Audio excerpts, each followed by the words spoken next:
Since 2022, the world has watched with growing curiosity, and now disbelief, as Captain Ibrahim Traoré transforms Burkina Faso into a symbol of African self-determination. At just 34 years old, Traoré took power not to enrich himself or serve foreign agendas, but to break the centuries-old chains of colonial exploitation and global dependency.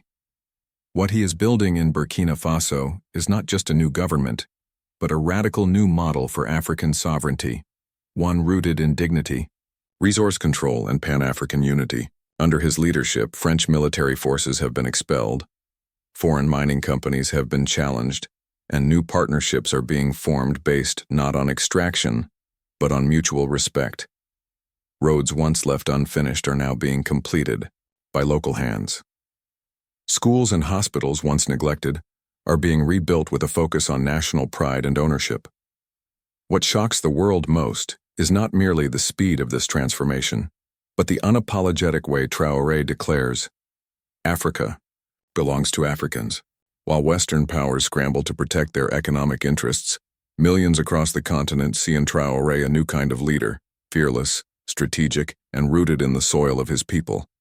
From infrastructure projects to defense, from youth empowerment to agricultural independence, Traoré is igniting a movement not just for Burkina Faso, but for all of Africa.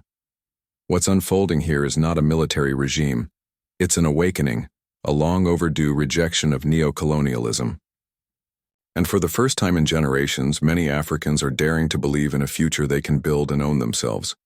This transformation hasn't come without resistance. International media often paint Traoré as a radical or strongman, but on the ground in Burkina Faso, he is seen as a revolutionary patriot.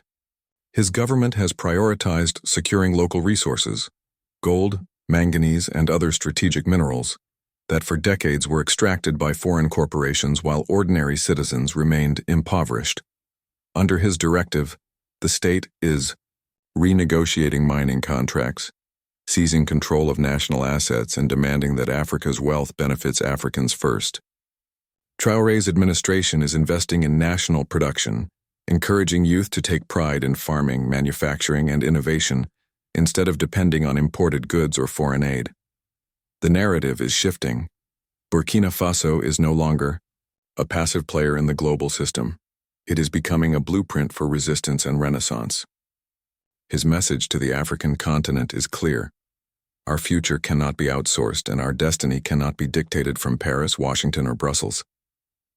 What makes this movement even more powerful is the solidarity it is sparking across Africa.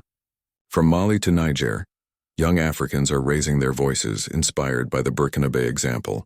Pan-Africanism, long confined to political speeches, is now breathing on the streets through grassroots mobilizations and renewed national pride.